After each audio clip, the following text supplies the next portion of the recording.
Bueno, buenas tardes. Y bueno, casi siempre se agradece, o siempre se le agradece a los ponentes que han venido, pero yo os voy a agradecer a vosotros que estáis aquí y disculpar por los 10 minutillos de demora, ¿no?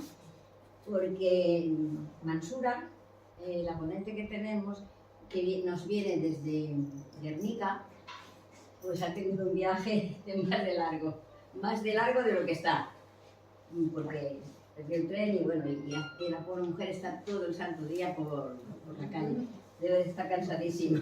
Bueno, por esa Pero bueno, agradecidísima Mansura que hayas venido y te voy a presentar Mansura Boait, no sé cómo lo pronuncio. Muy bien que me corrija porque no sabría. Es representante, que luego te lo preguntaré, de la UNMS y de la Coordinadora de Mujeres Saharauis, aquí en España. La conocimos porque ella ya vino aquí, que la trajo a mis tías, que ahí nos hicimos muy amigas, nos conocimos y teníamos muchas ganas de traerla, y esta ha sido una buenísima ocasión de que venga. Y bueno, pues eso, muy agradecida y encantada de que estés aquí.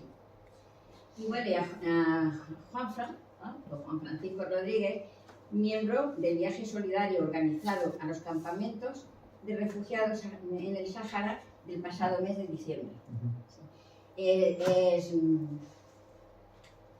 camarada, es el camarada de organización regional, también pues encantadísima de que esté aquí. Y bueno, y ya pues les dejo que sean ellos los que nos hablen y así también le podamos hacer alguna pregunta.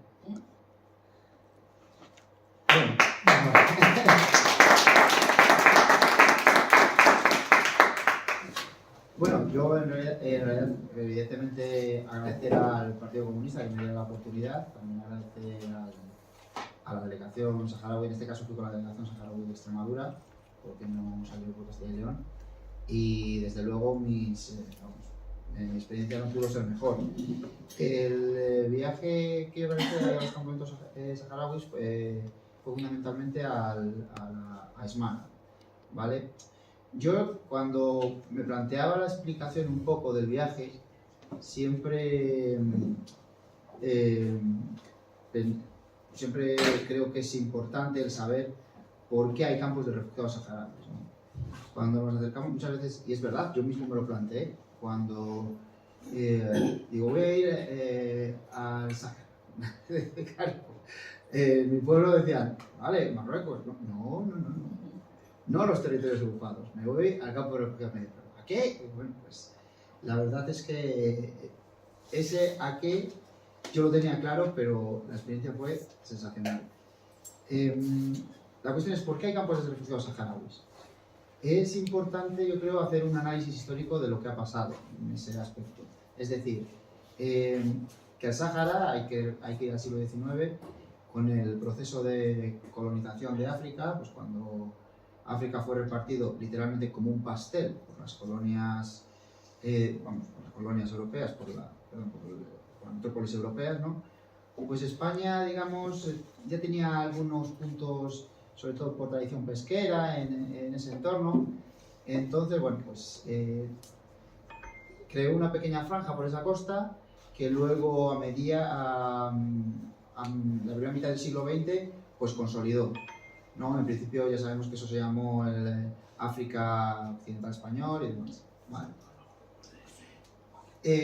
Bueno, ese periodo es muy rápido, siempre hubo movimientos de fronteras y demás. ¿Qué pasó? Que después de la Segunda Guerra Mundial, bueno, después de la Segunda Guerra Mundial, evidentemente muchas de las metrópolis pues perdieron su fortaleza. Alemania, por ejemplo, se pasó de lista y fue la que peor salió, ¿no? Pero bueno, muchas otras. Y a la vez empezaron a surgir en esos territorios movimientos de liberación. El primero fue Argelia, ¿no? La guerra de Argelia fue la que detonó todo, consiguió su independencia y demás.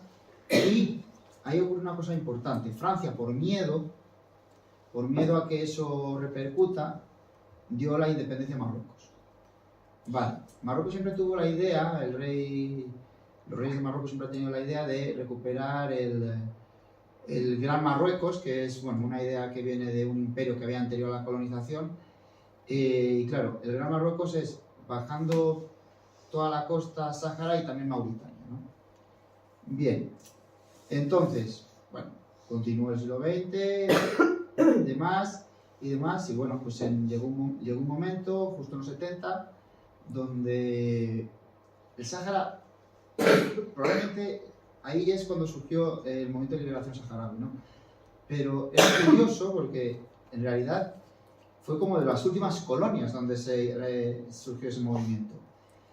Entonces, bueno, ahí surgió el Frente Polisario, empezó a guerrear contra los colonos, o sea, contra los españoles.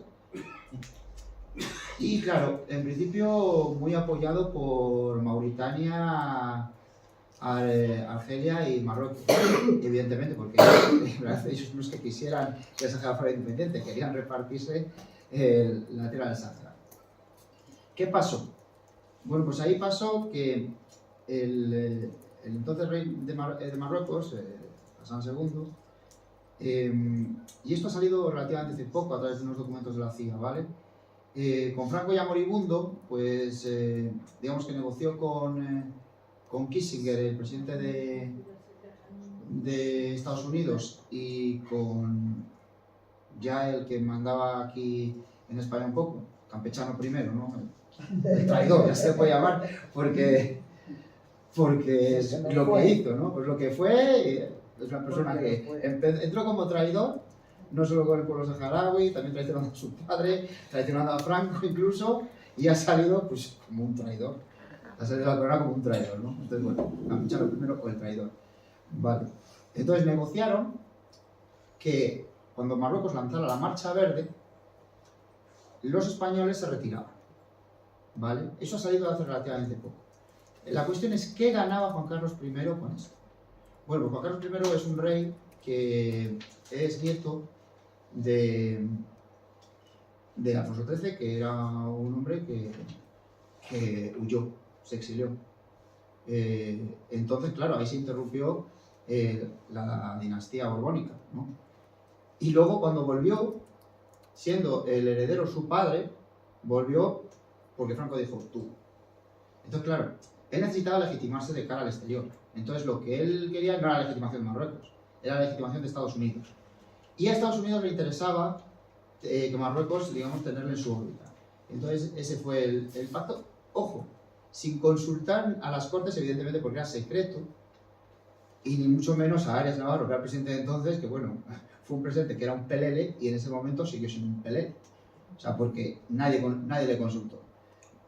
Entonces, lanzó la Marcha Verde, se repartieron todo eso, claro. Pero es que se estaban repartiendo el Sáhara, claro, con la gente del Sáhara. O sea, al Frente Polisario nadie le invitó a las negociaciones. Claro, cuando en ese momento Marruecos y también Mauritania, porque Mauritania también estaba en las negociaciones, se fueron a por su parte del pastel y dijeron, pues estoy yo aquí. Y ahí es cuando empezaron a guerrear. ¿Vale? Entonces, la guerra de Marruecos. En principio también era contra Mauritania llegaron a un acuerdo, acuerdo de paz, y bueno, pues la guerra siguió con Marruecos, ¿no? El Sáhara se declaró como República Saharaui, se declaró como Estado, cuando los españoles abandonamos de ahí, dejándoles como les dejamos, pasando de ellos, es verdad. Es una vergüenza, literal, lo que hizo el pueblo español, porque es la única potencia colonial que, digamos, hizo dejar de funciones. Se marchó, les dejamos ahí. Y a pesar de eso, el Frente Polisario, como ha demostrado a lo largo de toda su historia, muestra una capacidad de resistencia espectacular. De hecho, a día de hoy, Marruecos no tiene ni mucho menos controlado todo lo que era el Sáhara Occidental, ¿no? Donde hay actualmente guerra, todos esos territorios, la zona del muro, todos esos territorios eran también anteriormente territorio de la República del Sáhara, y es ahí donde está ocurriendo la guerra, ¿no? Entonces, bueno, el caso es que al final hubo una guerra, una resistencia espectacular, 16 años. Claro, ¿qué pasó? 16 años, en el 91 se produjo un acuerdo. Esto es importante porque yo cuando fui al Sáhara, yo vi un debate generacional bastante interesante. Porque la gente joven achaca a la gente más mayor que se retiraran. O sea, claro, lo que la gente mayor decía, vosotros no sabéis lo que era 16 años de guerra. O sea, y se hizo un buen acuerdo. Al final se iba a hacer un acuerdo que era el famoso referéndum, ¿no? Evidentemente al final no se hizo, pero el acuerdo era bueno. Pero al final, claro, la gente joven le achaca, sin entender muy bien qué ha sido la guerra, que se retirara. Bueno, al final, ¿qué ha pasado? Que con sus más y sus menos, de momento, los territorios están ocupados por Marruecos y la mayor parte del pueblo saharaui están en Tinduf porque se tuvo que marchar por la guerra, formando los campos de refugiados, ¿no? Claro, aquí es donde pues ya empieza un poco lo que yo fui a hacer, que era conocer un poco el tema, ¿no? Lo que yo me encontré, cuando tú aquí en España oyes campos de refugiados, tú parece que eso es como un caos. Lo que yo me encontré es literalmente un estado dentro de otro estado. O sea, me encontré una estructura de gobierno replicando todas las estructuras del estado impecable, pero impecable. O sea, una capacidad de gobernanza, una capacidad de distribución, una capacidad de trabajo envidiable, pero de verdad que envidiable. Para que nos hagamos una idea, los campamentos saharauis están formados por 5 wilayas, ¿no? Dekla, Bojador, Auser, Zelayún y Esmara. Y bueno, hay una capital administrativa que es donde se encuentra el gobierno, el Frente Comisario, ¿no? Los nombres, claro, yo preguntaba por los nombres porque yo, de verdad que muchas cosas las he aprendido allí. Yo preguntaba por los nombres y estos nombres, ¿por qué? Porque eran ciudades del antiguo, de los territorios ocupados, ¿no? Entonces, desde una administración que está totalmente centralizada, con un gobierno central, que es bastante vertical, baja hacia abajo creando pues una especie de gobernaciones, ¿no? Y luego, pues, que serían las wilayas, serían las provincias, por así decirlo. Luego hay municipios que serían como las dairas y bueno, luego hay distritos que serían como los barrios, ¿vale? Sí que es verdad que no tengamos la mente de que es como aquí, ¿no? O sea, cuando hablamos de provincias son como grandes ciudades.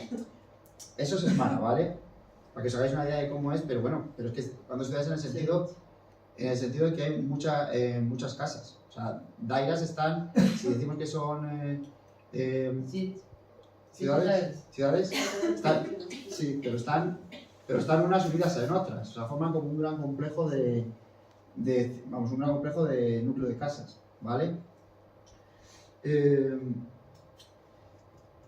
Entonces, hay que entender, yo creo, cuando he dicho que todo está perfectamente estructurado, ¿cuál es la competencia de cada cosa? Yo pude ver muy bien, fundamentalmente, tres cosas. La cooperación, el tema de la educación y el tema de la sanidad, ¿vale? Yo creo que además que son los tres elementos al que a la hora de satisfacer las necesidades de los saharauis, el gobierno hace impecable, ¿vale? Entonces, voy a empezar con el tema de la cooperación, ¿vale? Tenemos que entender, claro, que son campamentos de refugiados, ¿vale? O sea, no podemos creer que, aunque haya dicho que es un estado dentro de un estado, es un estado dentro de Argelia, al final tiene muchas limitaciones a la hora de crear una economía propia, ¿no? Entonces, pues necesita de ayuda exterior, mucha ayuda exterior, depende totalmente del exterior. No obstante, sí que es verdad que, bueno, que ahora sí que empiezan a surgir pequeños negocios, claro que son negocios de suministro, son donde hay materias primas y demás, fundamentalmente que vienen de que se compran a lo mejor en Tinduf, porque antes se compraban a lo mejor en Mauritania, pero claro, como ahora hay otra vez guerra, ese camino a Mauritania se ha cortado, porque además es que con drones Marruecos ha atacado sin conocimiento, o sea, ha matado mauritanos, ha matado argelinos sin conocimiento y aquí no pasa nada, o sea, pueden hacer lo que les dé la gana, ¿no? Entonces, claro, esa ruta está cortada, ¿no? Entonces, fundamentalmente, las materias primas vienen de Argelia. Las materias primas para tiendas que quiero que veáis alguna, porque claro, a mí me llamaba mucho la atención. Por ejemplo, mira, taller de rutas, por ejemplo. O sea, además te lo encuentras con marcas de aquí que hacen muchas gracias. Es que este es esto, pero hay otro que pone Ferrari, ¿sabes? O supermercados donde te pone Eroski, ¿sabes? Porque sí. Carrefour. Sí. Carrefour. Entonces es muy bueno. Y claro, allí dicen, voy a comprar a Carrefour. O sea, perdón. Claro, exactamente. Más cosas. Mira, por ejemplo, las tiendas de comestibles. Fijaros, decidme que eso es desabastecimiento. O sea, no. O sea, sí que es verdad, cuando hice esta foto en la tienda me vino el tendero, no me gusta que hagan fotos en mi tienda. Vale, no problema. Pero la foto ya la tenía, ¿vale?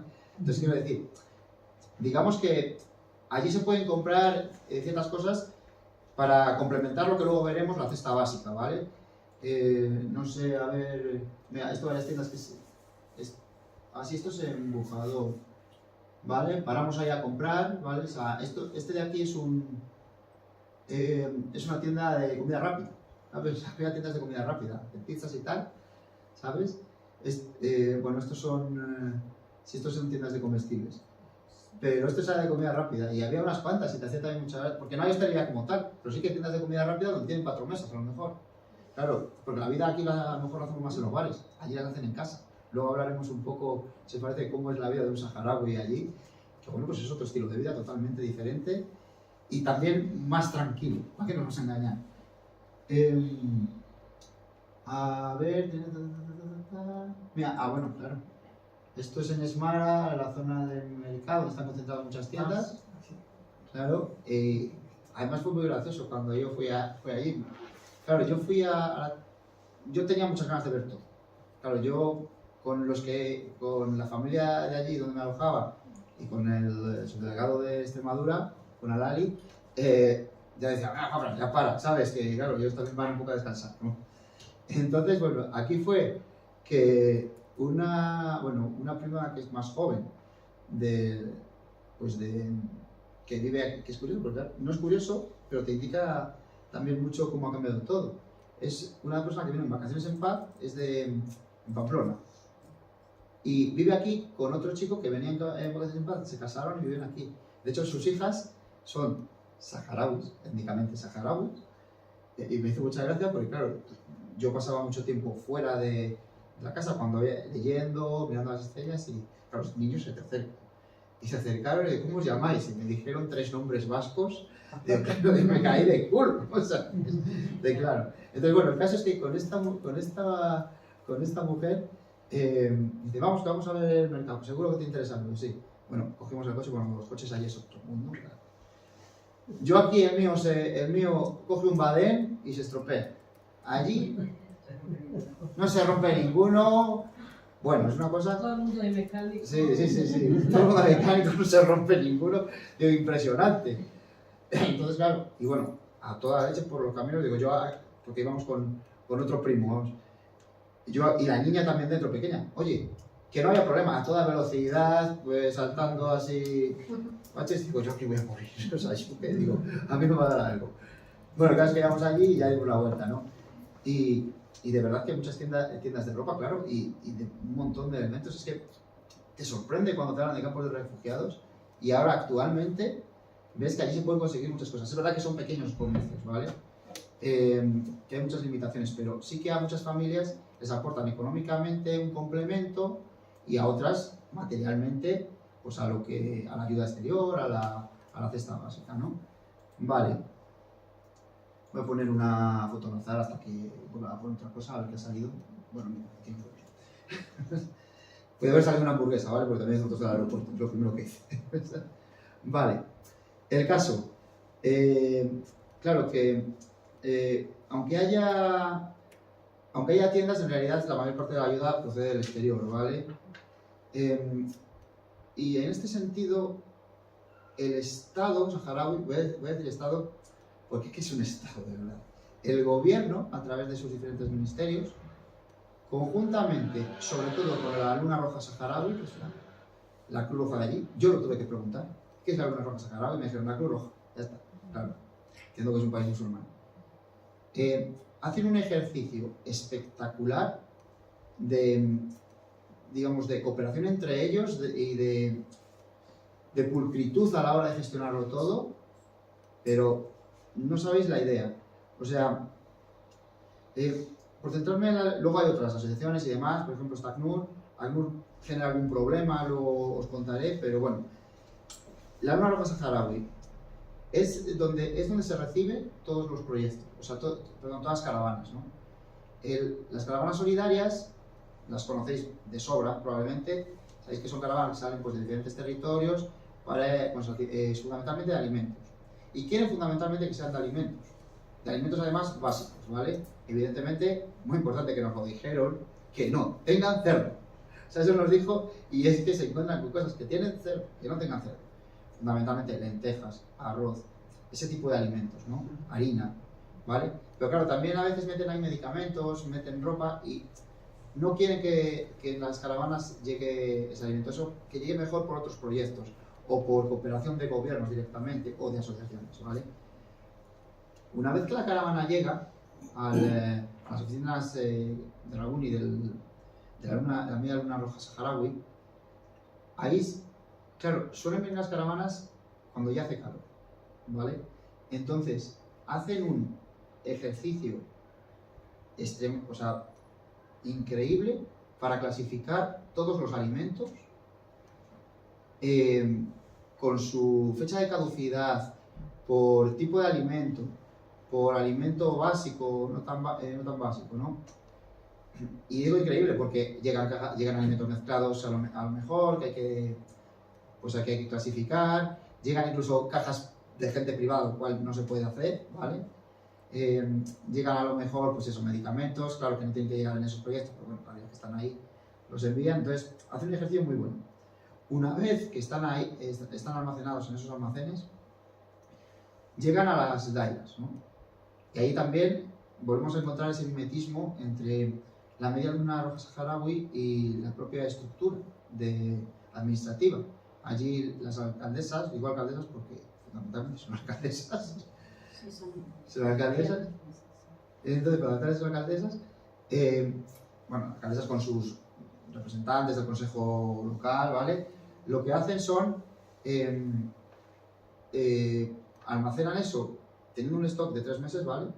Y con un censo que tienen de familias, de necesidades de cada familia, o sea, es un trabajo súper detallado por cierto, para una administración hay que a nivel local no tienen ni ordenador, o sea, que es que lo hacen todo a mano. Con un censo garantizan la cesta básica, ¿no?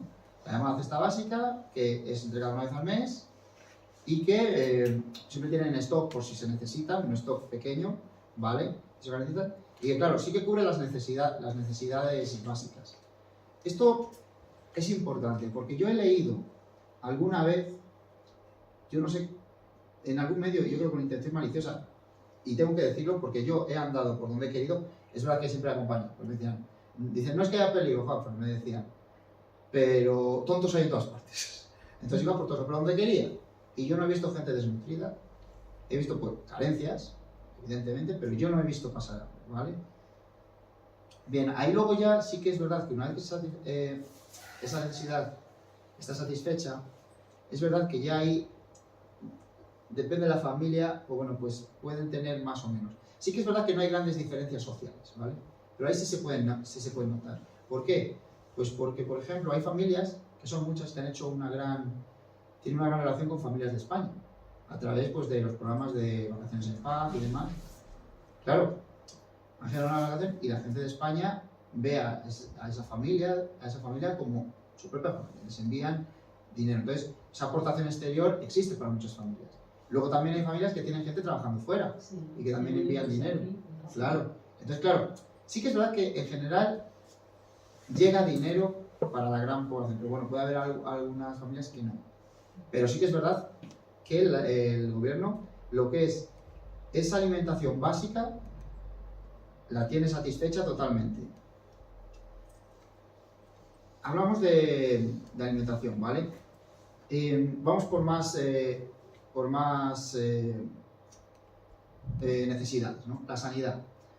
La sanidad es otro de los elementos garantizados por el gobierno, ¿vale?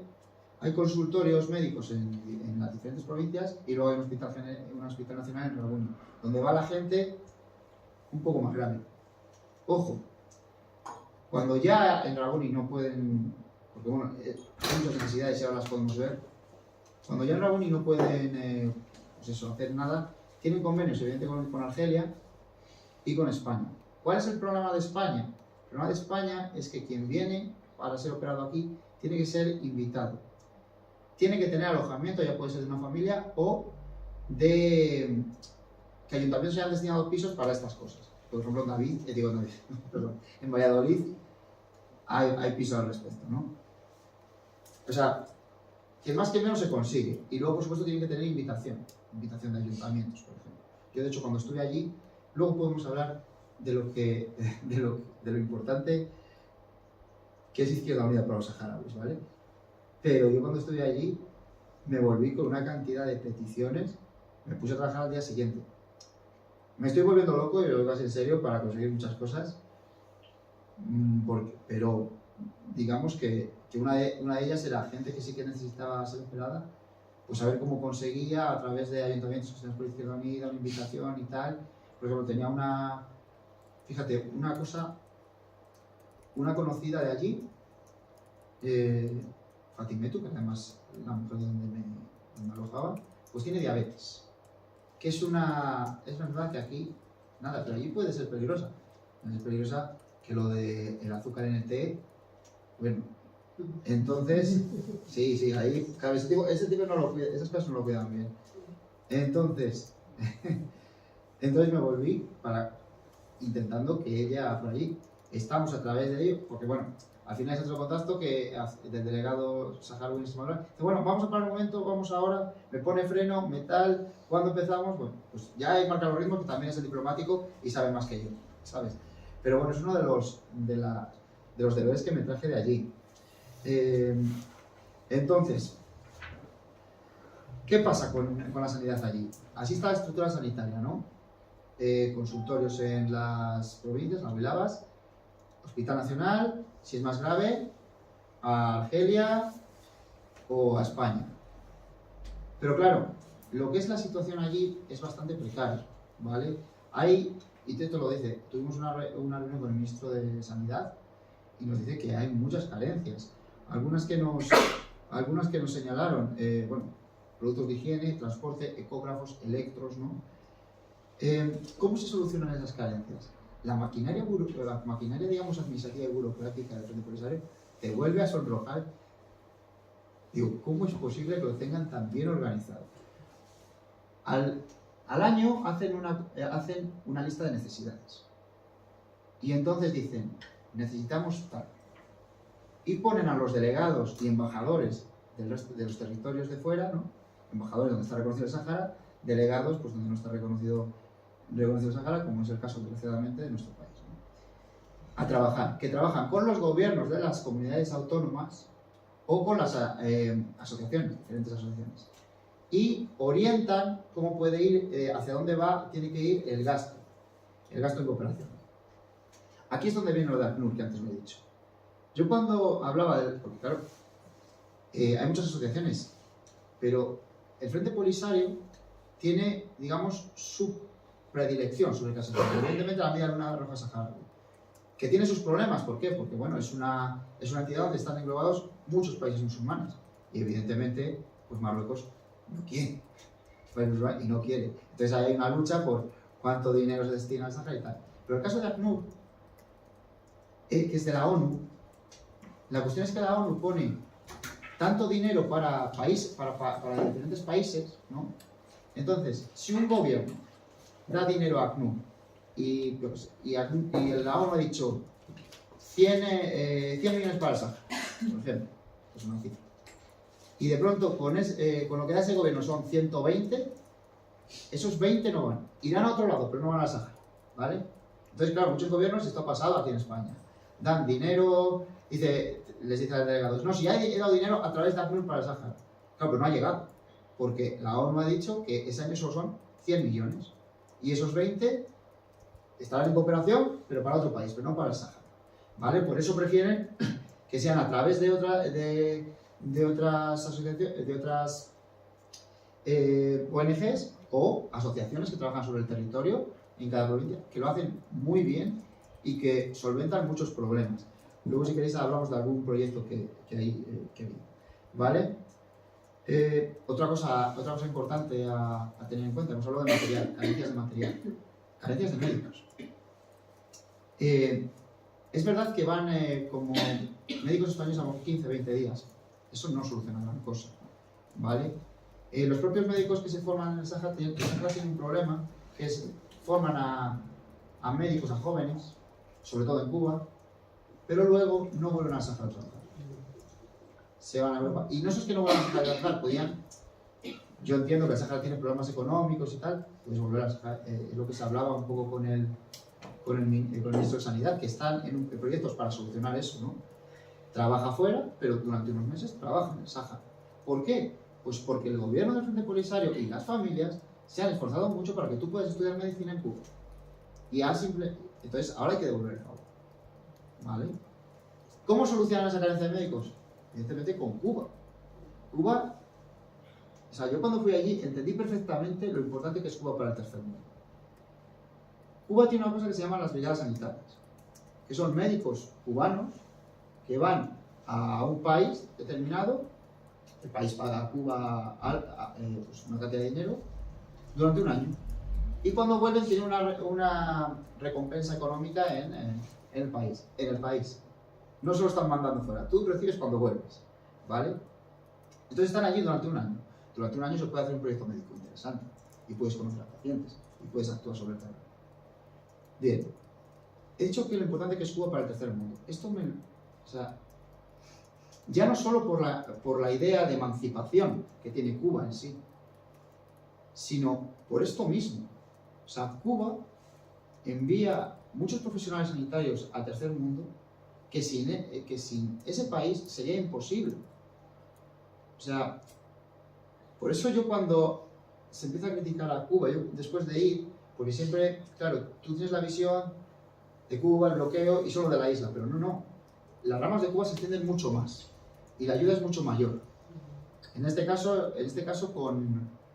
con el Sahara, ¿vale? Entonces, yo me quedé alucinado. De verdad que ahí me quedé alucinado. Digo, increíble. O sea, también con Cuba dices, increíble. O sea, son fenómenos en esto y hay que dar las gracias por ello. Vale, eso en cuanto a la sanidad. Hay carencias, esto lo reconoce el ministro. O sea, es así, cuando venimos nos lo reconocía.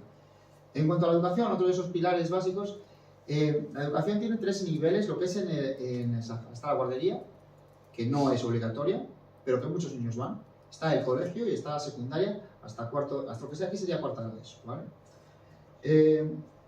La guardería, claro, tanto en la guardería como en el colegio son muy importantes y muchos saharauis quieren que sus hijos vayan, ya no solo por la formación, sino porque allí se garantiza que esos niños desayunen, ¿vale? ¿Cómo? Claro, la alimentación suele surgir de un proyecto que se llama Desayuno Madraza, creo que se llama, que es proyecto... Sí. Se envían alimentos desde España, por ejemplo, para que esos niños en el colegio desayunen, ¿no? ¿Qué pasa después? Bueno, pues ahí luego en el colegio están y tienen las clásicas asignaturas que tendríamos aquí, ¿vale? Pues las tienen allí también y tienen una muy buena educación. Porque además, fundamentalmente, que quede claro que son profesoras, son mujeres. ¿Por qué? Porque claro, el Frente Polisario no tiene mucha basta, o sea, cobran cuando pueden. Entonces, muchos de los hombres han ido a trabajar fuera, ¿vale? Para enviar dinero. Entonces, las que se han quedado son mujeres formadas a lo mejor en Argelia y demás. Y son las que, digamos, soportan el peso de la educación en el sistema educativo saharaui. Quiero enseñaros alguna foto de guarderías y de... que tiene que estar por aquí, porque también he mirado. A ver, esta guardería. ¿Veis? Esto es una guardería, ¿vale? Claro, aquí hay un problema. Si veis, hay problemas. Los problemas de la guardería son fundamentalmente estructurales. Las guarderías no son enseñanza obligatoria. Entonces, tienen muchos problemas. Porque todavía es de adobe muchas de ellas. Y claro, hay otras prioridades. O sea, no es que el Frente Polisario no quisiera, es que el Frente Polisario tiene otras prioridades. ¿Qué pasa? Como son de adobe, cuando hay lluvia o hace viento, mandan a los chavales a casa. Pues son peligrosos, ¿no? A ver, otra imagen de guardería. Bueno, esta es una clase también. Es que quiero que veáis el patio. Bueno, esto es una pared, como la verdad. Porque es curioso. A ver, espérate, porque este era muy interesante. Porque le hice porque... A ver, tal. Vale, no sé si veis lo que están haciendo. Es un póster para prevenir contra el COVID. Y las imágenes de abajo, este proyecto pone ayuntamientos del País Vasco. O sea, están hechos con ayuda vasca. Claro, es un proyecto vasco, ¿vale?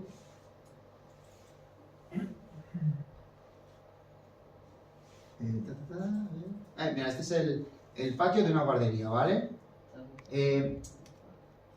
¿Veis que no tiene sombras, por ejemplo? ¿Vale?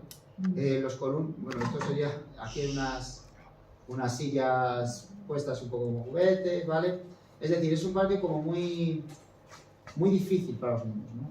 Entonces, bueno, pues yo cuando fuimos a ver esa guardería fuimos con una asociación de Don Benito, de Extremadura, y cuando llegamos, Marisa, que era la presidenta, es una mujer que me encantaba. Uy, esto no puede ser.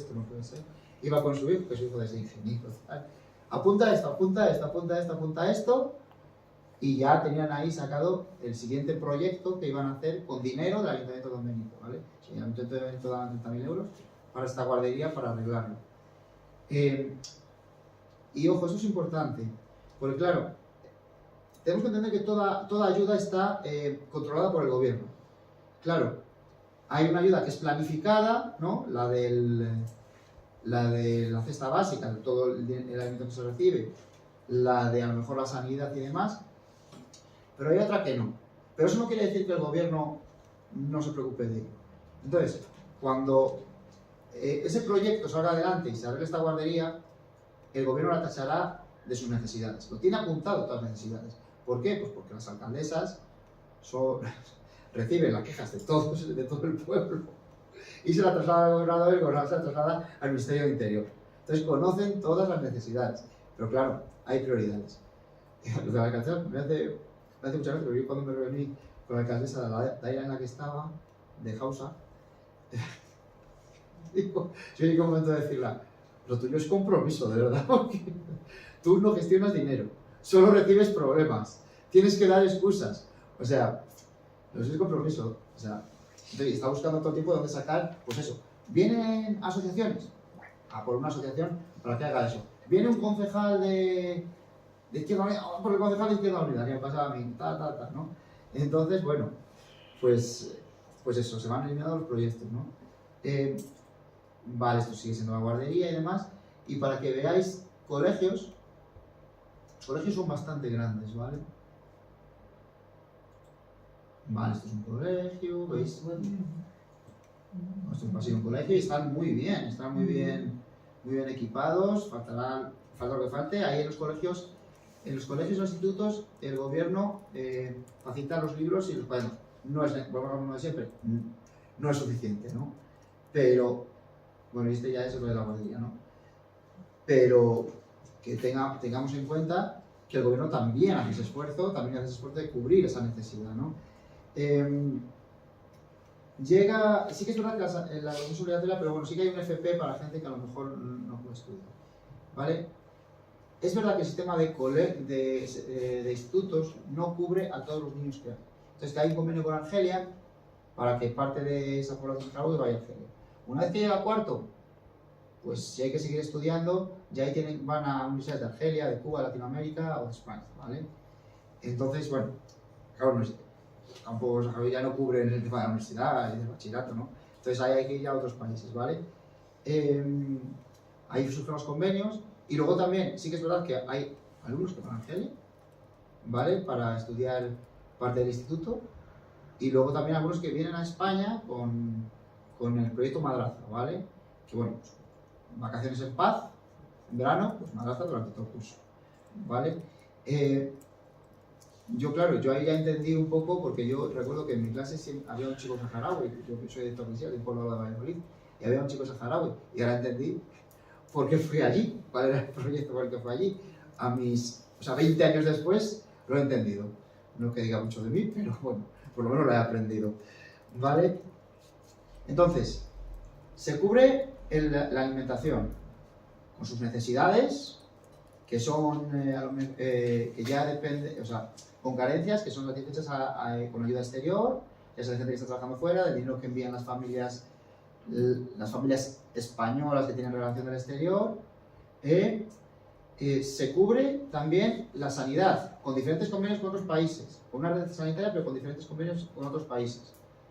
Se cubre la educación, también, con diferentes convenios con otros países, aparte de la estructura educativa. Y luego hay otras necesidades que también se cubren, pero que no las cubre digamos lo que es la estructura de Estado, se cubre ya la DAIRA, la provincia. Por ejemplo, el suministro de agua, ¿vale?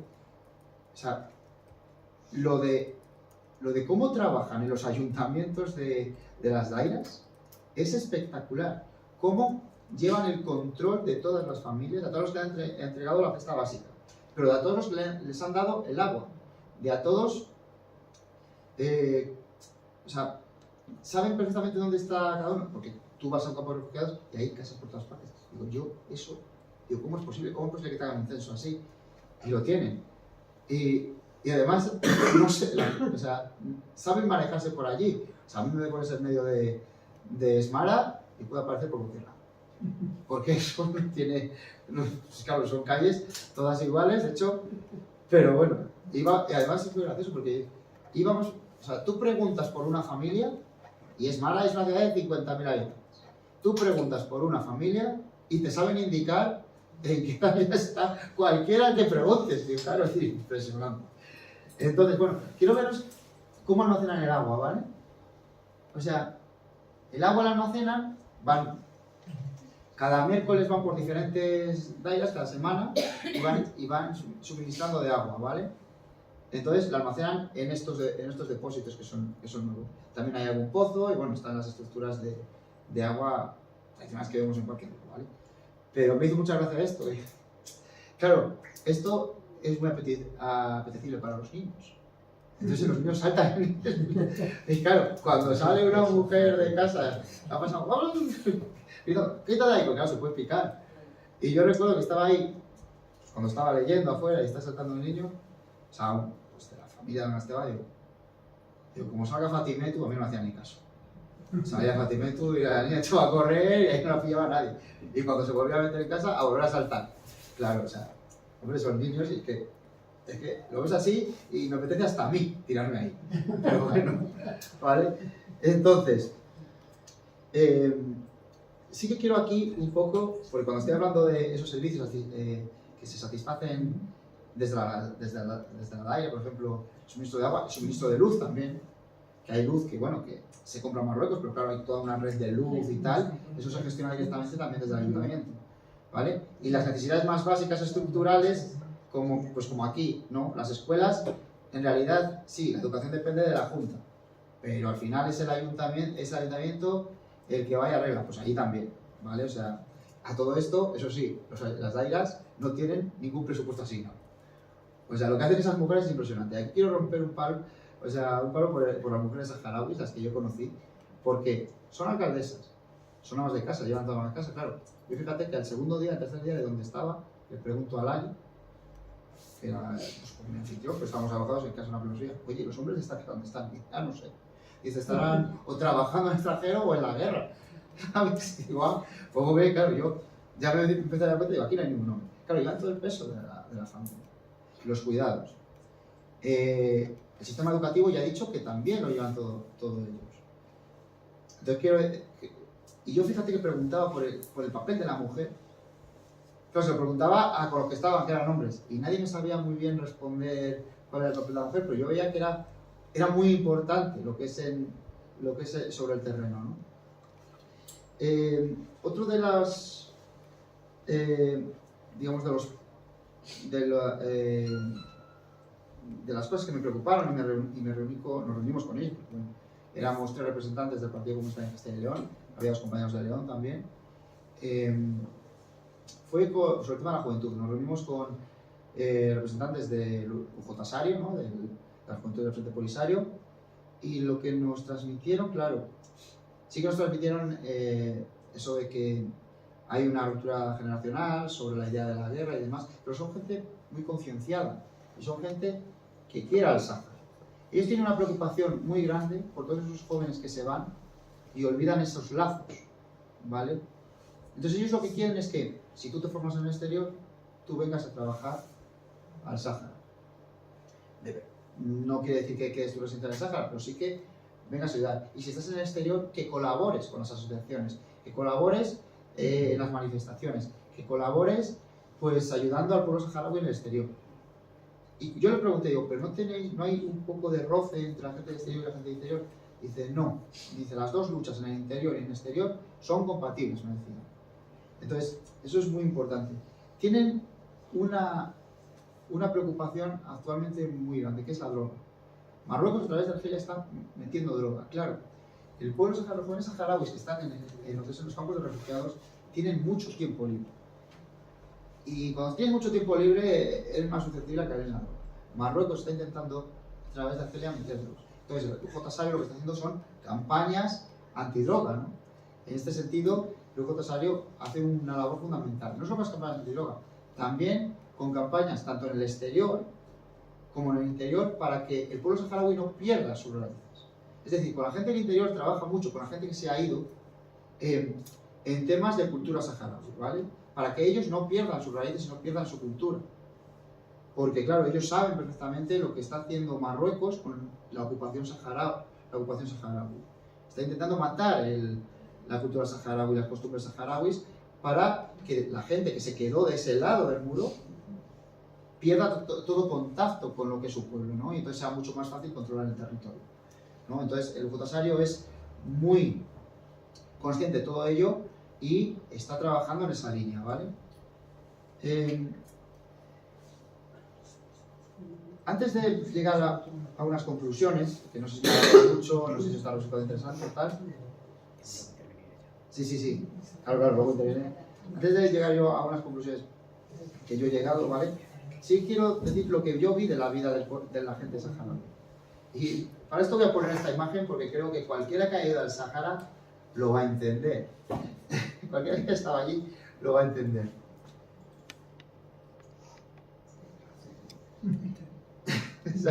No, la vida del pueblo saharaui.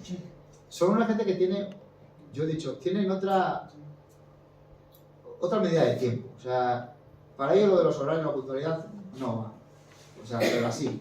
Pero es que ni cuando fuimos a reunirnos con el ministro de turno, yo recuerdo, tenemos reunión a las 12. Y a las 12:30 y todavía estábamos en semana. Y teníamos que ir a Rabuni. Y Alari dice, sí, bueno. O sea, lo de la medida de tiempo, nada. O sea, yo decía, tienen otro flow totalmente diferente. ¿Vale? ¿Y cómo, digamos, es la vida diaria? Claro, allí en lo que son los campos de refugiados hay poco trabajo. ¿Vale? Entonces, la mayor parte de la gente pues tiene mucho tiempo libre. ¿Cómo lo gastan? Con té. O sea, yo en 10 días llegué a adorar el té y el último día a odiarlo. ¿Vale? O sea, a ver, lo hacen muy bien, lo hacen, bueno, espectacular, es un espectáculo verlo Además que es la medida exacta cuando vas a una visita, ¿no? Vas a una visita a una casa, tomamos té. 3 de té, se acabó la visita. ¿Sabes? Ya está. Es una medida... De eso a lo mejor hay que aprender aquí en España, porque hay visitas que son muy pesadas. Pones un té, tercer té. Venga, a tu casa. Ya está. ¿Vale? Entonces, es así. Y son gente que va mucho de casa en casa, ¿no? Y yo tuve la suerte de visitar varias casas, ¿no? Entonces, pues eso, la vida de Pueblos Saharauis es muy fácil, desgraciadamente, porque allí en los campos no hay trabajo. La gente que está trabajando, la poca gente que trabaja, pues bueno, pues sí, vale, las mujeres en el colegio, algún médico, alguno que tiene una tienda, pero bueno, en general, digamos, la vida familiar se hace mucho en casas y, bueno, pues eso, alrededor del té, alrededor de la hora. En fin, hay una anécdota que, claro, como tienen tanto tiempo, caen en ocurrencias todas, ¿vale? Entonces, viene un primo de la familia, Mahmoud, claro, y empieza a decir con 2 palos que él es capaz de descubrir algo, con los palos estos de... Sí, pues.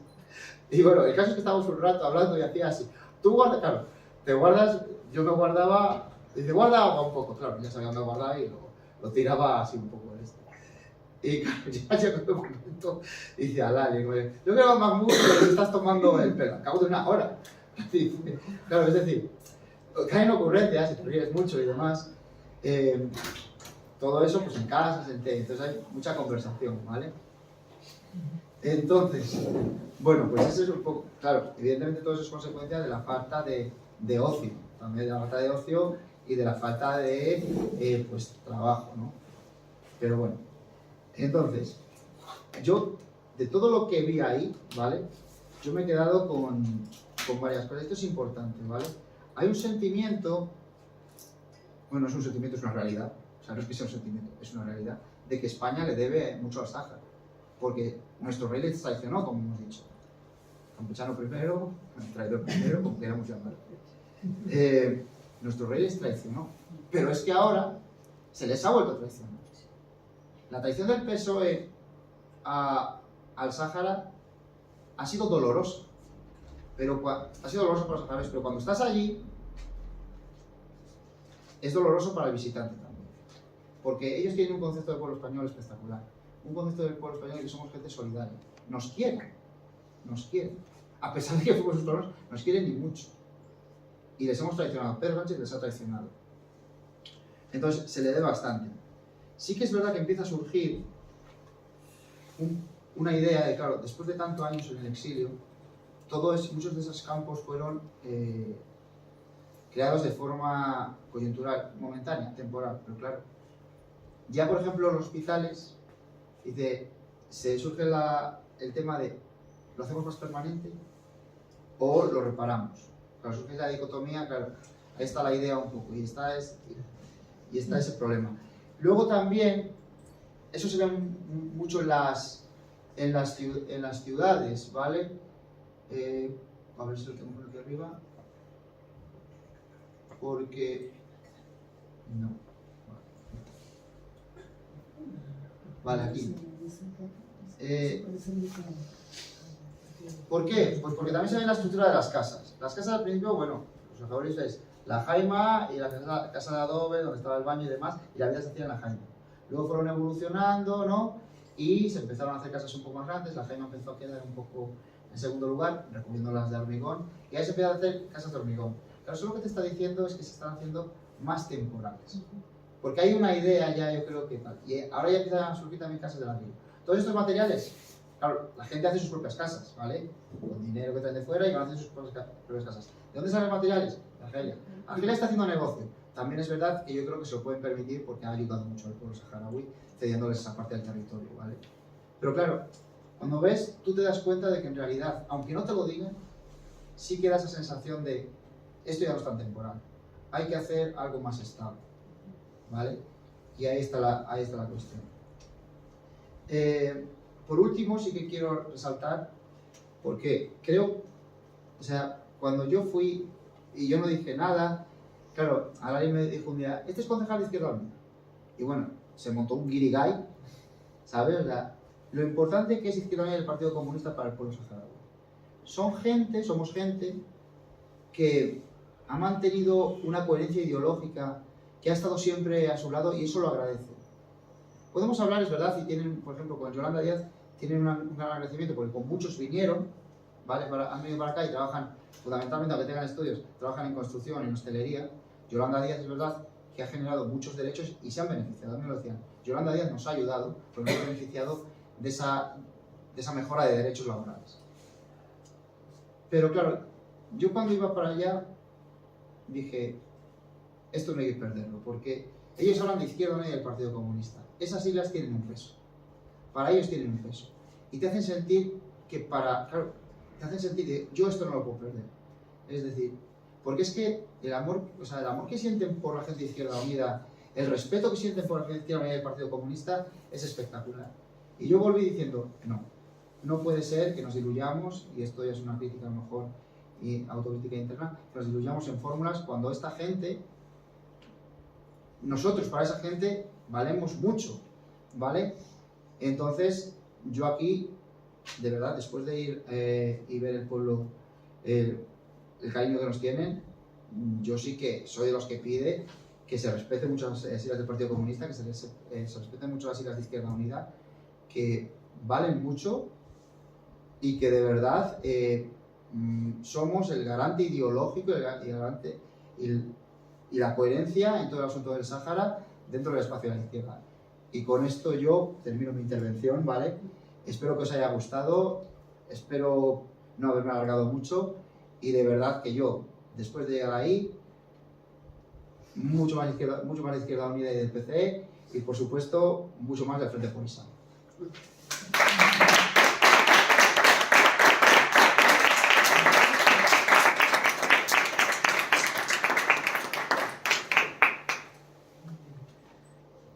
Bueno, ya presenté antes a Mansura.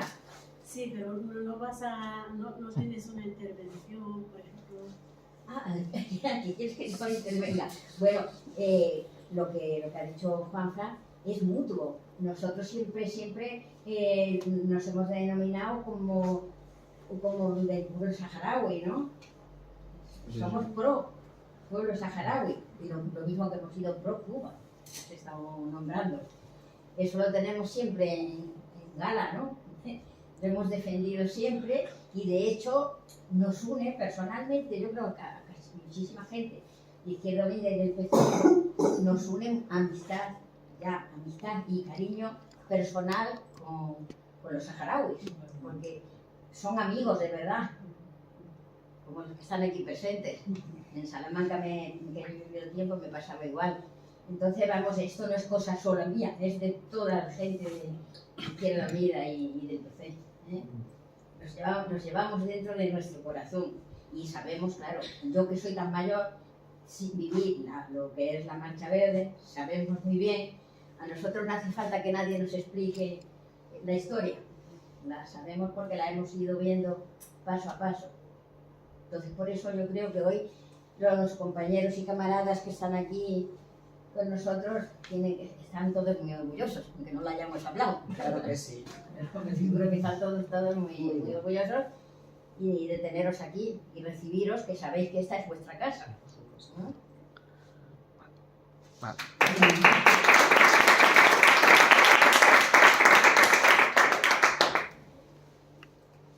Bueno, pues eso ahora pasa a Mansura. En primer lugar, agradezco a todos los que están aquí esta tarde participando con la Izquierda Unida.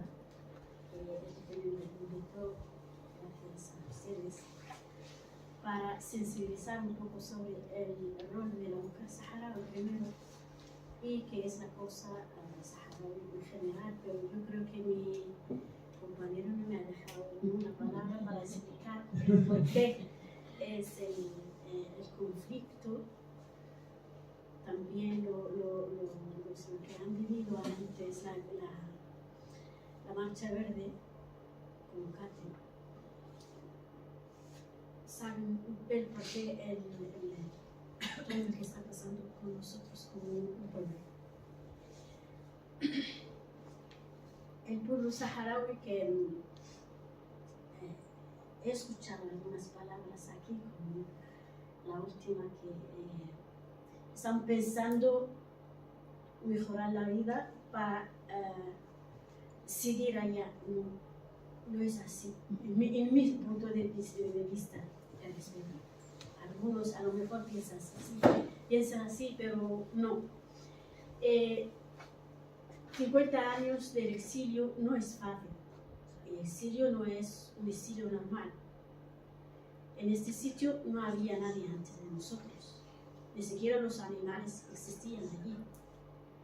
Entonces, con la resistencia del pueblo saharaui, y gracias a las generaciones que han salido fuera, han pensado mejorar la vida un poco de sus familiares, porque lo merecen. Una persona tiene que saber qué es el grifo y la ducha y el baño, porque sí, porque lo merece, porque no tiene. ¿Entiendes? Eso es lo básico. Aquí puedes bañarse todos los días, todas las horas, lo que quieres. Allí no había nada, no había ni existía, hasta el agua no existía. Entonces, con el tiempo tenemos, gracias al Polisario, un sistema más o menos adecuado, entre comillas, y llega el agua a todas las gemas. Entonces, si yo vivo aquí y veo cómo es la instalación básica de esto, porque no pienso mejorar la vida de los niños. Han empezado así, pero también vender la ropa, vender la comida, tener algunos negocios pequeños para mejorar también la vida de los niños. Pero gracias primero a la gente que ha salido fuera. Porque antes solamente la cesta básica depende solamente de la ayuda humanitaria. A veces llega algo y a veces no. Y a veces no es suficiente. Pero ahora, no digo que todas las personas están bien ahí. Hay muchas familias que no tienen nadie. Hay algunos que sus familiares, sus padres, sus hijos han muerto en la guerra y se han quedarse. Hay mujeres que han perdido 7 y 10 hijos. Entonces, si yo pienso que en los primeros años no había nada. Cuando llegué con 5 años de mi tierra, nuestras madres nos protegen del sol del Senoco con sus merezas, porque trajeron de allá, porque no tenían nada. Huyendo de la marcha de Marruecos hacia el sur, luego el bombardeo con F-5 y Jaguar, son franceses, para matar todos los saharauis. Y la tierra no ayuda, la tierra no había montañas ni tampoco muchos árboles donde podemos escondernos. Entonces, eso nos ha dirigido a vivir en este exilio, que es el sur de Argelia, pero ni siquiera los argelinos vivían ahí entonces. Eso ha empezado la lucha de la mujer. La mujer saharaui fue ella la que construyó las primeras casas después de las jaimas de adobe. Ellas lo que hicieron con sus manos. Hablo de muchas mujeres que yo le he visto con las manos y mezclan la tierra con el agua, lo ponen y luego suben hacia encima, ¿cómo se llama? Depósito de agua para llegar arriba, y luego los primeros años solamente también con telas, tapar la casa de adobe con telas. Entonces con el tiempo, claro, cada uno piensa mejorar la vida. Tampoco hay sitios donde puedes ir. Cuando entra uno ahora en la casa de una saharaui, ve alfombras, cosas bonitas, pero él no sabe que ella no puede, no tiene otro sitio donde sentirse bien. Entonces, su hijo, su hija, el que está trabajando aquí como interna o como guardia de ¿cómo se llama? De obras o cosas así muy básicas, pero allá ayudan. La mujer fue el pilar de la revolución saharaui desde el principio. Entonces, cuando estábamos en las zonas nuestras, cuando empezó el movimiento de liberación contra los españoles, así de claro, porque los saharauis querían la independencia, porque es su derecho, era colonia y todas las colonias internacionales a nivel de la ONU tienen derecho de independencia. Entonces, las que estaban metiendo los papeles de escritura del Polisario entre su pelo, y taparlo con la malta y mandarlo a otros sitios son las mujeres. Las mujeres también eran coser las banderas y esconderlas en su ropa y mandarlas a donde están cuarteles españoles y esas para provocar que nosotros somos saharauis que queremos. Entonces, el núcleo de la revolución saharaui era la mujer. Cuando también los primeros años no había más, pocos hombres y tienen que ir a defender el pueblo. Se han ido al frente y se han quedado las mujeres. Las mujeres, esta estructura, la que hablaba mi compañero, lo creyó la mujer cuando estaba sola. Las mujeres cuando estaban solas estaban haciendo error de construir el Polisario. La base era pero los años de entre comillas, de paz, la espera de la confianza total, lo que hemos dado a la ONU, la espera de la paz, ha vuelto el hombre de la guerra y han vuelto también un poco de desigualdad y los hombres quieren tener también sus sitios en el liderazgo para liderar los campamentos. Pero sigue, el 80% casi son mujeres la educación, 90% en sanidad, hay 43, en el Parlamento, una cifra muy alta. Hay también ministras, ministra de Cooperación, de Interior, y hay alcaldesas, dirigentes de wilayas, y sigue la base del Polisario, sigue siendo una mujer. También la mujer aquí en la emigración tiene otro rol. Más de intentar educar una generación, no pierde sus raíces, mantiene su cultura. También estamos en otras asociaciones, cada asociación tiene un rol.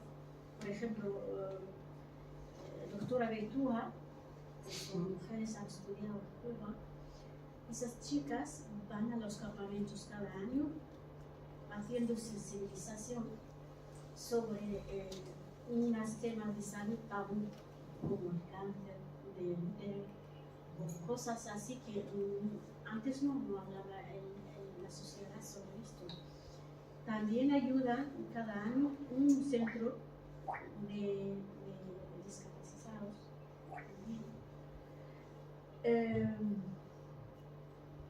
Una se llama Liga de las Mujeres Saharauis, también está haciendo otra ayuda de las familias las necesidades. También la coordinadora de mujeres saharauis, la que yo dejo, que es coordinar entre todas. Hay otra asociación que se llama Benet Sagia Hamra, Río de Sagia, Río de Oro de Sagia Hamra. Estas dependen de los presos políticos que están en la zona ocupada. Por cierto, tenemos muchos de ellos que desaparecidos, que no saben nada de ellos, pero hay algunos también presos de Marruecos y no podemos verlos, las familias está prohibido verlos ni visitarlos, y si lo visitan con una trayectoria muy larga para llegar a un preso. Están dentro de los presos en Marruecos, dentro de Marruecos. Y esas chicas se ocupan para sensibilizar sobre los presos políticos. En la migración, como mujer, estás luchando contra muchas cosas. Por ejemplo, estás luchando por el derecho de una mujer trabajadora, por ejemplo, el cuidado, quién cuida a quién, porque estás cuidando a una persona, pero ¿quién está cuidando a ti como mujer? 24 horas metida con otra persona que no lo conoce, y además ha habido muchos problemas, muchos en este campo. Entonces, luchar como una mujer migrada para llegar a los derechos, ¿no? Pero lleva una mochila llena de familias separadas, unas en la zona ocupada que no lo puedes ver, y otras en los campamentos que si vas de vacaciones, un mes no es nada para nosotros, o que vivías. ¿Cómo puedes sacar tus hijos adelante con poca economía, para informar bien, para tener una vida mejor y para también seguir en los pasos de sus padres para liberar el Sahara? ¿Cómo convencerlos y meterlos en el marco de la liberación del pueblo saharaui? Entonces, como verdad, yo creo que lleva más de todas lo que está. No, excepto las de la zona. Las de la zona ocupada, siempre la primera línea, luchando contra Marruecos. Pero también es una hoja de presión contra los hombres. Es un mal visto que sale una mujer luchando y queda el hombre, pero el hombre también es el que mantiene la familia y la economía lo gestiona Marruecos. La viola, la meten en prisión, la arrastran, la matan, pero siguen allí como una fuerza más adversaria. Ahora, como Marruecos actualmente es el representante de los derechos humanos en la ONU, este tema queda también atrás. Entonces, lo que yo quiero, llamo a todos los políticos, todos los amigos del pueblo saharaui, es hacer algo concreto. Las palabras dicen que van con el viento. Y hemos visto muchos políticos usaban el tema del Sahara en las elecciones, la presidencia y los parlamentarios y todo eso. Pero al final se vuelven, están buscan a sus intereses personales o lo que sea. Y es una responsabilidad hacia España, que fue colonia y luego abandonó el pueblo saharaui y sigue saqueando nuestros recursos. El 36% creo de las empresas las que están invirtiendo en el Sahara son españolas, así de claro. Entonces, ¿quién va a parar todo esto y quién va a llegar a dar la cara para una solución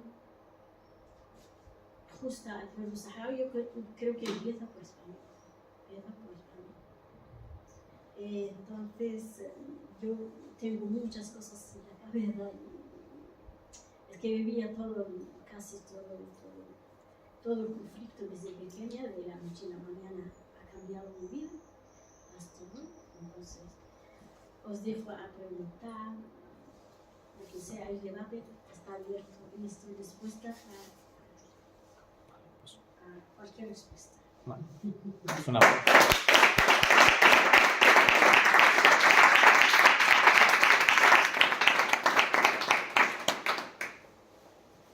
Quería yo preguntar, voy a poner aquí para que se me vea. Podemos ver la cámara.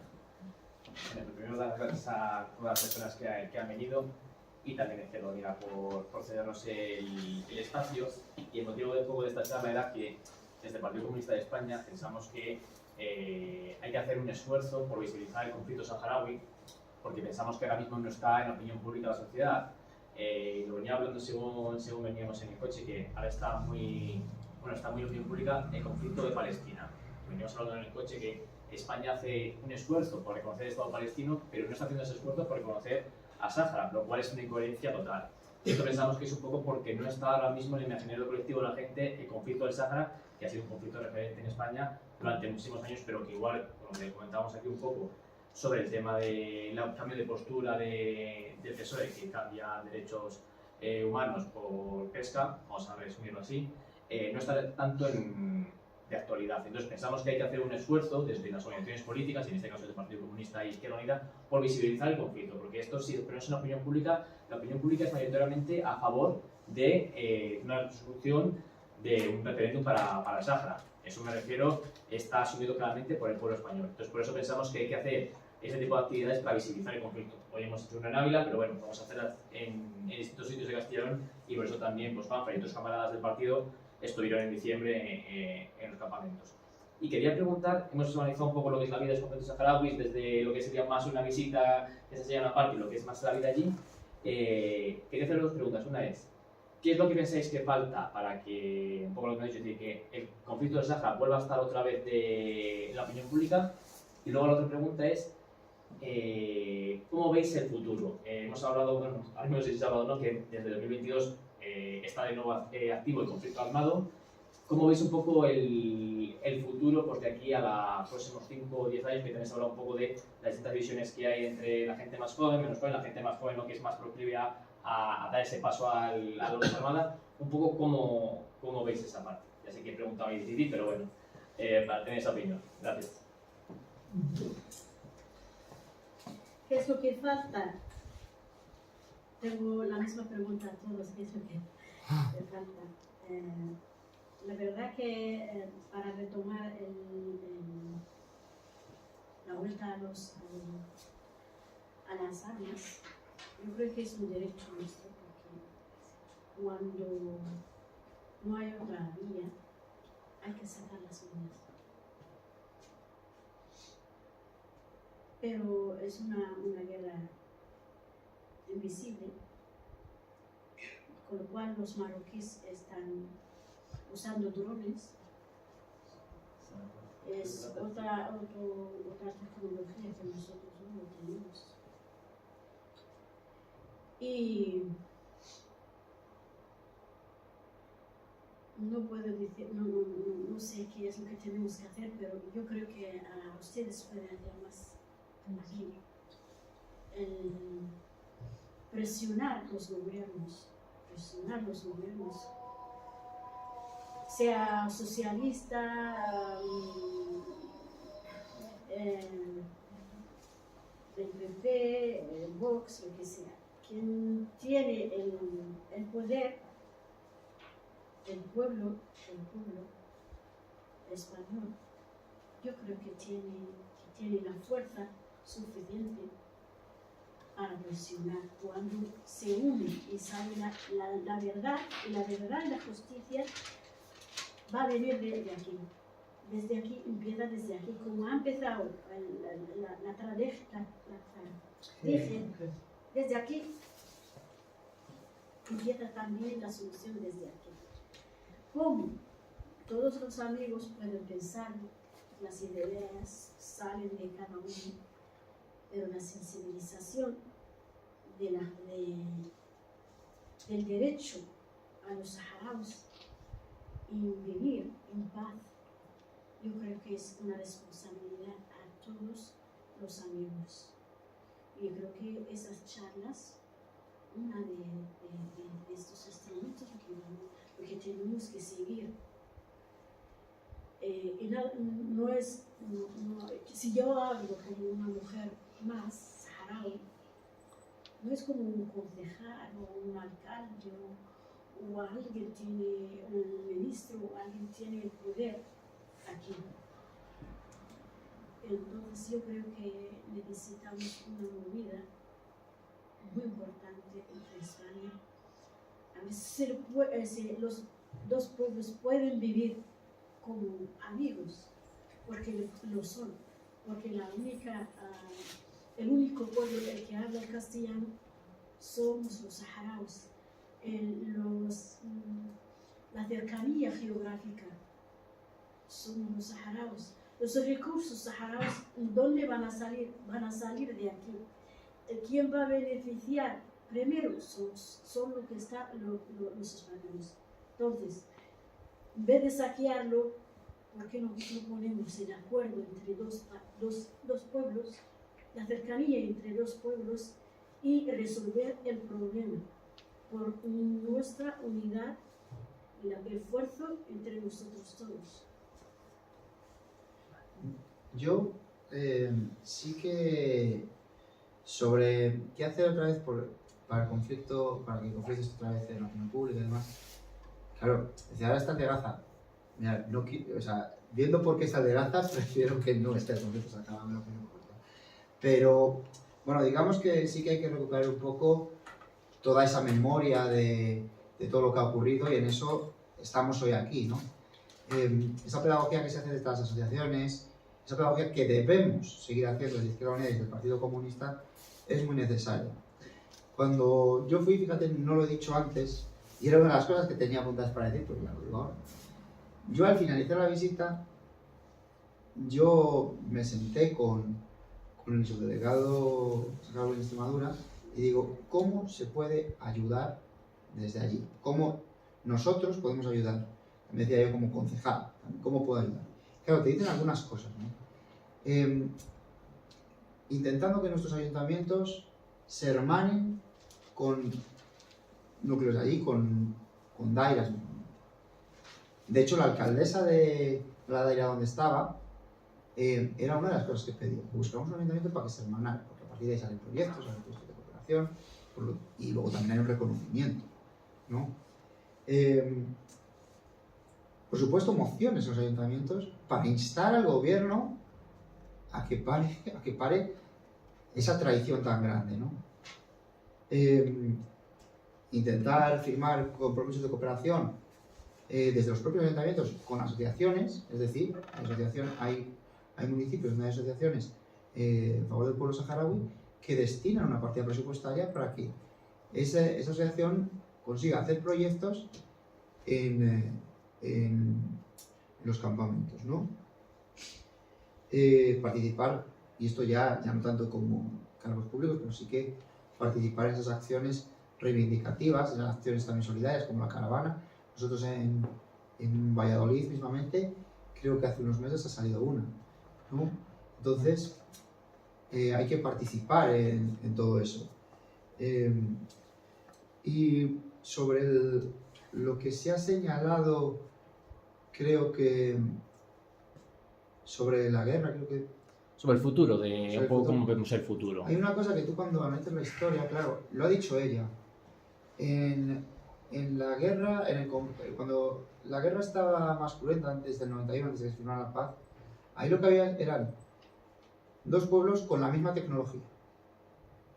Y además uno saharaui que se conocía muy bien el terreno y que les preparaba agujeros por todas partes. El muro parecía un queso gruyere, las cosas como son. Ahora Marruecos tiene otro tipo de tecnología que habría que saber de dónde viene. Que vamos, que todos sabemos de dónde viene, exactamente. Israel. Porque Israel y Marruecos tienen mucha cooperación, ¿vale? Y ahí hay otra cosa, porque en la anterior guerra es verdad que Marruecos estaba mucho más aislado. Ahora de pronto está mucho más reconocido internacionalmente. Y eso es un enemigo mucho más poderoso, porque Marruecos es un pueblo ahora mismo belicista. Y si nos pensamos que se va a conformar con el Sahara, estamos muy equivocados. La idea de Marruecos es una idea, digamos, mucho más imperial. Quiere recuperar ese gran Marruecos. Va a seguir tirando hacia el sur. Y esperemos que no hacia algún otro lado. El imperialismo de Marruecos es un sueño de los marroquíes, pero el Sahara nunca ha sido una parte, nunca formaba parte de Marruecos. Tampoco, nunca tenemos un sultán ni un rey. Entonces, se llama Bilad Ceiba en árabe, que significa la tierra abandonada. Que quien quiere vivir allí, vive allí, pero no bajo ningún ¿cómo se llama? Nunca hemos tenido ni rey ni sultán. Entonces, si vas a recuperar algo, recupera algo tuyo, o ha sido tuyo, pero un sitio que nunca ha sido eso. Son sueños del imperialismo, son sueños de extender la mano de los reyes de la monarquía marroquí. Y lo cierto es que la mayoría de los marroquíes están convencidos que esa tierra es así, que esa tierra es de ellos, porque ya pasan 50 años. Lo están estudiando en la historia y lo están viendo. La mayor parte del Sahara dirigida, gestionada por la monarquía marroquí. El futuro de la guerra, ¿me dices? ¿Me has preguntado? Sí. ¿Cómo veis el futuro? Nadie se sabe, porque cuando empieza la guerra nadie puede pararla. Y nunca se sabe qué vamos a hacer ni dónde vamos a llegar. Pero mientras tenemos el derecho, estamos bien convencidos que el Sahara es nuestra, algún día la vamos a liberar. Si Dios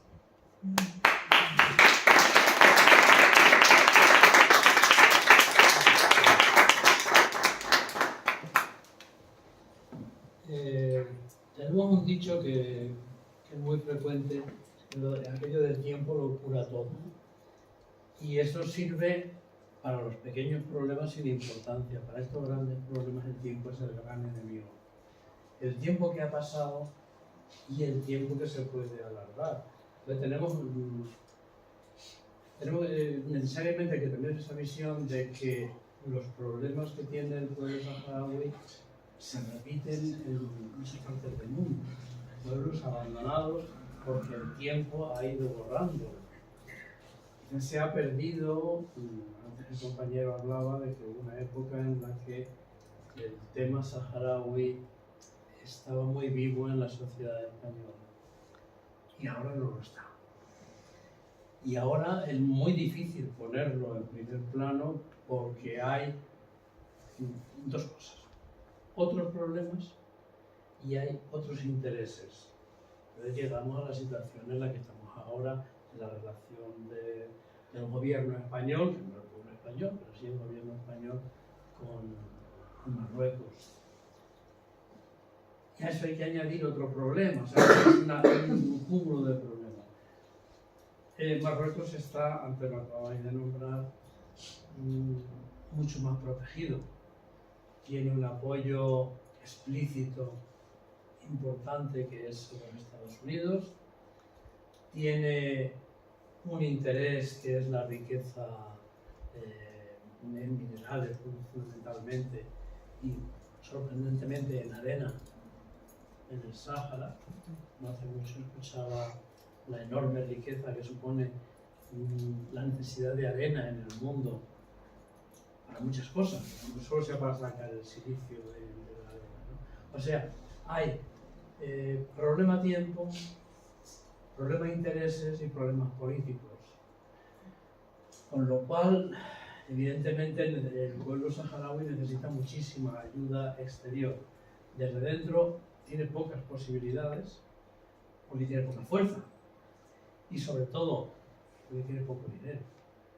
Entonces, evidentemente es cierto que esto que se está haciendo hoy aquí quizá sean los pequeños pasos que hay que estar dando para volver a una situación anterior. Posiblemente el camino de la solución sea volver a una situación en la que el tema del pueblo saharaui en España vuelva a tener cierta importancia que desgraciadamente ha perdido, ¿no? Creo que sí que esto, bueno, si aquí fuéramos en media ciudad de Huelva, pues tendría más importancia, pero a fin de cuentas estos son como los cohetes de fuego artificiales, ¿no? O sea, cada uno de nosotros siempre podremos, bueno, pues llevarnos una idea que llegado el momento puede compartirse con otros y así poco a poco, un trabajo poco esperanzador, pero muy necesario, ¿no? Creo que eso es importante que lo tengáis, por lo tanto pues me alegra mucho que hayamos podido tener hoy este acto. Sí. Voy a añadir otra cosa, que los intereses en Marruecos no son nuevos. Quien ayudó la idea de la Marcha Verde eran los de Estados Unidos y Arabia Saudita. Son los más importantes, los más potentes, por el tema del fosfato. Entonces solamente el tema del pescado y el tema del pescado es importante. Y España le pilló tan débil. Le pillaron a España en aquella época y hicieron lo que hicieron. Bueno, el dictador le pidió literalmente muriéndose. Eso no Que no es voy a decir algo una manera nuevo. negativa. Históricamente también. El Marruecos, el rey de Sultán Mohammed V, el primer sultán, estaba aislado también en Madagascar, y quien devolvió a Marruecos es Francia.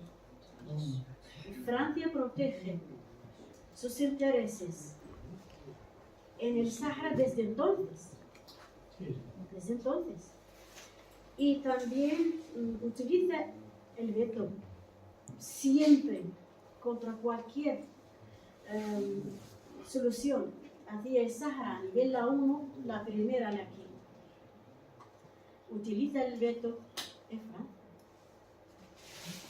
Y en los bombardeos, el bombardeo era por los franceses, no sé.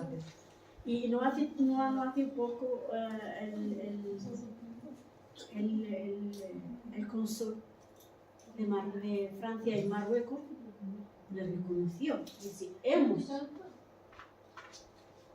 hemos ayudado a nuestro amigo Marruecos armas y con aviones desde el principio, y a lo mejor lo vamos a reconocer la soberanía de Marruecos, o sea, no hace poco. ¿Entiendes? Eso no es algo nuevo.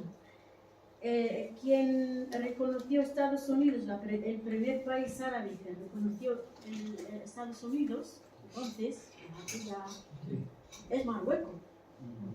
Entonces,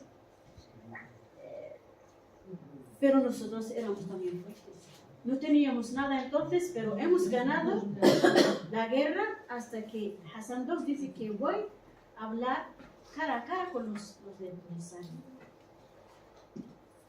Y cuando declaró que vamos a hacer el referéndum y si gana el Polisario, pues yo me retiro. Después de esto, se ha ido. Esa es la pura verdad, porque 5 negociaciones, creo que 2 han sido en Rabat con Hassan II, porque Hassan II ya no tenía nada, no lo podía contra los saharauis, pero entonces los saharauis más débiles y menos saharauis y no tienen más armas, ¿entiendes? Ha cambiado el tiempo de una manera, y ese tiempo no es el tiempo. El peor enemigo es el tiempo, como has dicho. Los 29 años lo que estábamos esperando, una solución pacífica, sin movernos, ese es el tiempo perdido para los árabes. Era un tiempo perdido, 29 años. La relación de problemas del pueblo saharaui es enorme. Es la pérdida de capacidad intelectual y de gente preparada, que es la sangría de la que hablabais antes, de los jóvenes que se van. Pero luego cuesta mucho volver ahí, hay que tener mucho compromiso para eso. O sea, se va perdiendo esa capacidad, pero se van añadiendo los problemas con los intereses. La Unión Europea, que es una potencia, no ayuda, no aporta. Pero es que la ONU tampoco aporta. Y es que los países individuales europeos no lo hacen. Los países árabes tampoco colaboran. Y la única esperanza, efectivamente, que podría tener, que sería una responsabilidad del pueblo español, pues Si está empezamos flaqueando. por aquí, O sea, yo creo que podemos hacer algo. Si empieza todo el pueblo, no sé cómo, pero yo creo que si empezamos por por eso me parece que aquí, vamos a hacer algo. creo que hay un punto muy importante de lo que habéis hablado, que es el trabajo que se está haciendo internamente para consolidar el concepto de pertenencia, o sea, mantenimiento de cultura saharaui entre la población. Eso creo que es un punto muy importante. Con todos los problemas que además. Hoy en día tenemos más gente preparada. Casi 90, si lo digo 100%, 99, 98, están preparados. Por lo menos saben de eso. Y la preparación de, hay muchos médicos, pero también hay muchos ingenieros, economistas, en toda parte del mundo también. Pues, también estábamos, no estamos solamente aquí. La inmigración ha llegado hasta Estados Unidos. Pero, ¿cómo vamos a unirnos a hacer algo eficaz, importante, que tiene resultado para terminar todo esto y seguir viviendo como dos pueblos hermanos? Pero la facilidad para todos juntos. Juntos podemos. Claro que sí. Claro que sí. Pues no sé si hay alguna intervención más o si no. Sí, yo es que esto que voy a decir lo digo con mucho dejado, porque me cuesta trabajo decirlo, ¿no? porque yo sí creo en una vida comunista y además creo que el comunismo no es una utopía. Pero creo que hemos tenido, la izquierda española ha tenido una posición privilegiada para levantar la voz con el Sáhara y no lo ha hecho, que ha sido cuando Pedro Sánchez dio esta marcha atrás. Y decimos el gobierno, pero el gobierno también lo formábamos nosotros. Y hemos pasado olímpicamente. Y ya digo, que lo digo con mucho desgarro. Me cuesta trabajo decirlo, pero es así, porque así lo creo. Creo que no se ha hecho lo suficiente. Bueno, creo que no se ha hecho nada. Y todavía hemos seguido ahí apoyando, hemos seguido, no sé, y me siento mal. Y estuve en diciembre del 22, estuve en Sáhara, estuve en los campamentos de refugiados y hice un recorrido por todos los campamentos. Y efectivamente yo me vine absolutamente desolado porque creo que es el sitio más inhóspito que puede haber. Y conozco muchos sitios, me gusta mucho el alpinismo y visito. Bueno. Y claro, cuando veíamos el depósito de agua, yo decía, madre mía, era el mes de diciembre. Yo cuando llegue el mes de agosto, el mes de julio, con 54 grados, ese agua, ¿cómo se va a beber ese agua? Que luego me impresionó la capacidad organizativa que tiene. Pero de plástico. De plástico. Bueno, ya y estuvimos, el tiempo que estuve ayudándoles a hacer un pozo de hormigón, que eso era otra historia, ¿no? Pero bueno, que efectivamente es un sitio horrible para estar. La verdad que tiene mucha razón el compañero o camarada, que tiene mucha razón, pero no nos vamos a ir de aquí cuando está mal sabor de boca. Entonces, yo creo que actos como estos es lo que tenemos que hacer. Claro, sí, es lo que tenemos que hacer. Y concienciar a la gente y además enseñar a... Quería intervenir. Sí, y yo creo que con esta cerramos. Pues venga, que termine Joaquín. Tenía un par de preguntas para Mansura. Bueno, como dijo Juan Francisco y el otro compañero, es que yo un par de veces estaba ahí también de voluntario ahí en el Sáhara y estaba maravillado de la capacidad organizativa de las compañeras y los compañeros ahí en los campamentos, en las wilayas. Pero también, sobre todo la segunda vez, ya me di cuenta de la discusión, del debate que había sobre si retomar las armas. Y estaba claro que los jóvenes estaban ya, que no me extraña también porque pasan los años y Marruecos continúa incumpliendo sus compromisos y bloqueando el referéndum, la represión que se hizo también en la zona ocupada. Entonces no me extraña, pero por otra parte también un conflicto armado tan desigual, ¿verdad? Con todos los apoyos que tiene Marruecos y un ejército así. Entonces la primera pregunta era, ¿qué dicen las mujeres? ¿Qué dicen las mujeres de eso sobre la posibilidad de una nueva guerra? Y la segunda pregunta era si tiene información sobre cómo está la población en el territorio liberado, Tifariti y las otras poblaciones. Primero, en el sitio liberado ya no vive gente. Después de retomar la guerra, el comisario dijo que todo el mundo tiene que ir afuera. Quien quiere mantener vivo asegura ser a los campamentos. Segundo, ¿cómo piensa la mujer saharaui? Como siempre recibe la muerte de algunas es muy doloroso y es muy fuerte.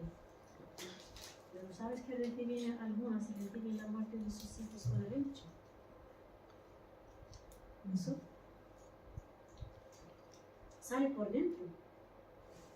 Por lo menos se ha ido haciendo algo por su causa. Entonces, creo que el peso está siempre sobre los hombros nuestras mujeres. Entonces, las mujeres no somos las que tenemos que tener más fuerza y transmitir esa fuerza a las generaciones para seguir convencidos y luchando por su tierra. A cualquier manera, pero tiene que seguir.